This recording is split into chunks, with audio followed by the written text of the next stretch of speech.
Yeah, you read the title right. I'm gonna buy Modern Warfare 3 because I'm stupid and because I'm part of the problem. But at least I admit it. I'm not a hypocrite. I'm not complaining about a video game all day, every day for a year. At least I'm not one of the people that's out there saying, oh, this new one is a $70 DLC right before they turn their ass around and go over to the PlayStation Store to pre-order the $100 edition, whatever it's called this year, probably something dumb like Ripper Saw or Night Agent or something that doesn't make sense at all. I'm gonna buy Call of Duty. Depending on how good it is, I will play it more or less, and I will just dip out and wait for next year, and I normally don't talk about it because it's a space that I don't really move in. If you're a person who follows Call of Duty content and somehow this video got to you, you're probably wondering, who is this dude? Well, I'm a person who normally doesn't move in this neck of the woods, but I'm tired, and this is my channel, so I'm gonna talk about the things that I care about. And I care about this because I like playing Call of Duty. It's something that I enjoy, but I have so many problems with both the game, the corporation, and especially the fan base that I want to cover it. And I want to make sure this video is accessible to everybody. So if you're not in the Call of Duty sphere, you don't know what these creators are, you don't know the drama behind it, I won't be naming names, but I'm going to explain it in a way that anybody can see just how stupid and toxic this entire system is. And let's start with creators and the Call of Duty hype cycle, because every year Call of Duty comes out and it doesn't matter how good or how bad it is compared to the previous years, it's always more or less the same discourse. And we even have concepts in the community, things like it always takes the next Call of Duty to come out for people to start appreciating last year's Call of Duty, because while that one was out, all that people did was hate on it. Call of Duty creators can be broadly grouped up in three camps. The first camp are the edgiest boys on the playground. We play football and like guns, but we hate big corpos, and you're ruining our Call of Duty. These are the people that it doesn't matter how the game is, if it's good or bad, will find reasons to complain about it because that's how they make money online. They always do this under the veil of fighting against the man and bringing back Call of Duty to what it's supposed to be. And if this year's game doesn't have any specific flaws, or if it happens to do exactly everything that the community has been asking for, they will fall back onto other complaints like SBMM or microtransactions as the reason to hate on it.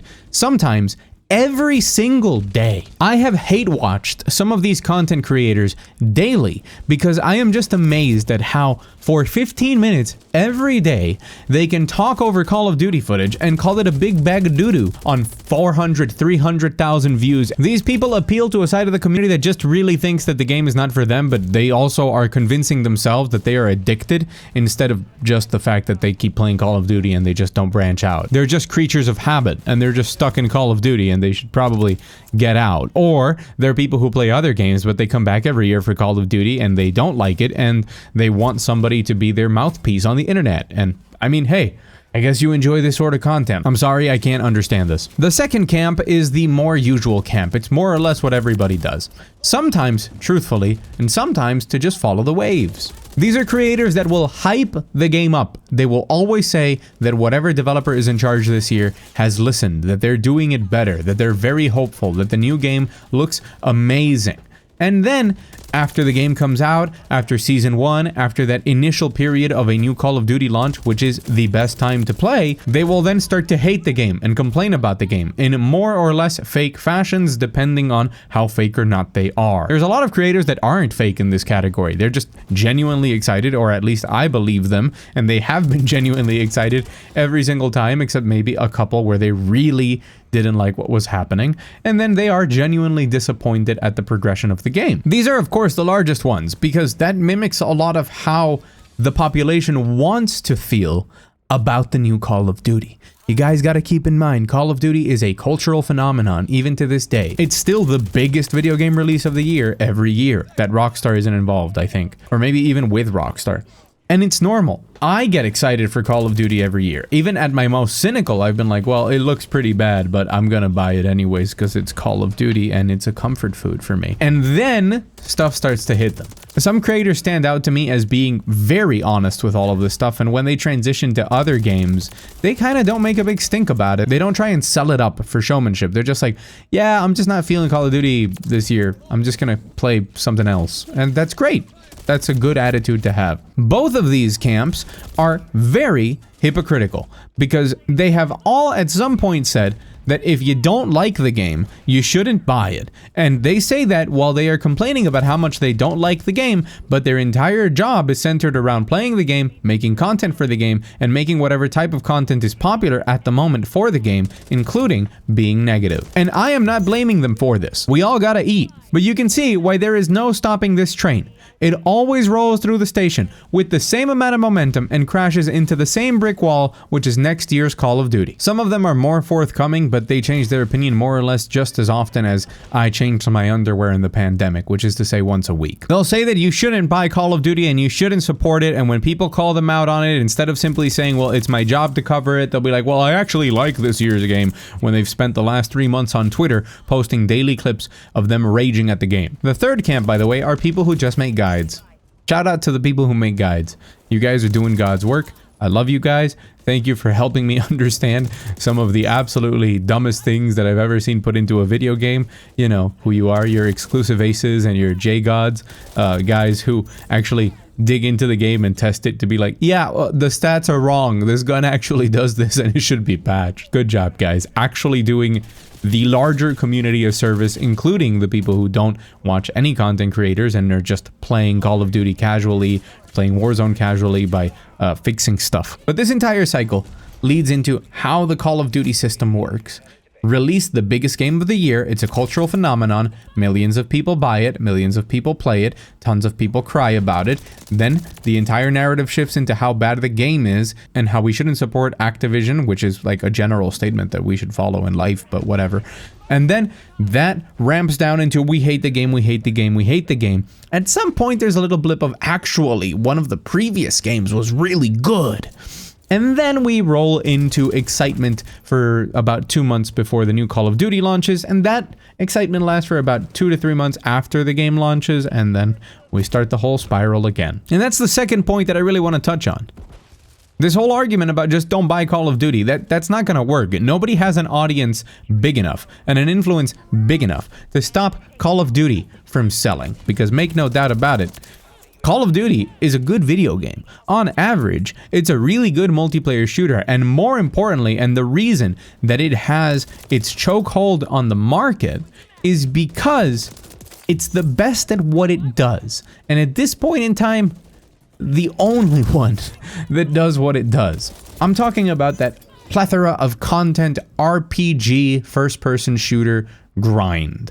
That is Call of Duty. There is a feeling to jumping into a Call of Duty match and just grinding up some ranks on your gun that nothing else has ever challenged, even during the golden days when other games were challenging it. This behemoth has a system that is now so purified, it is distilled into the machinery of Activision to the core, and it is impossible to challenge what they do. And it proves to be, year over year, something that people really enjoy. The reason that Call of Duty appeals to so many casuals is the same reason that it appeals to people like me. It's fun. It's fun to watch numbers go up.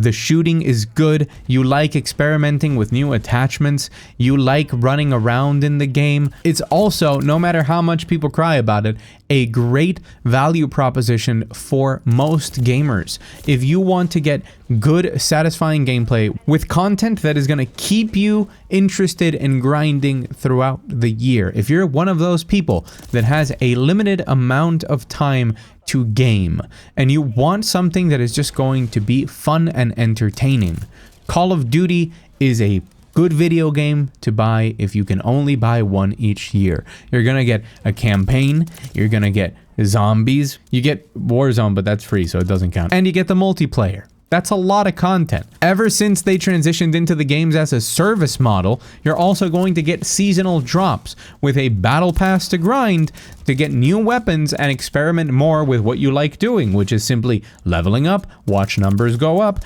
then watch new things unlock, then play around with new things for your gun. And you're gonna get all of that for free, by the way. When I'm feeling sad and I don't know what to do and I don't want to be worried about all of the problems that exist in my life, I play Call of Duty.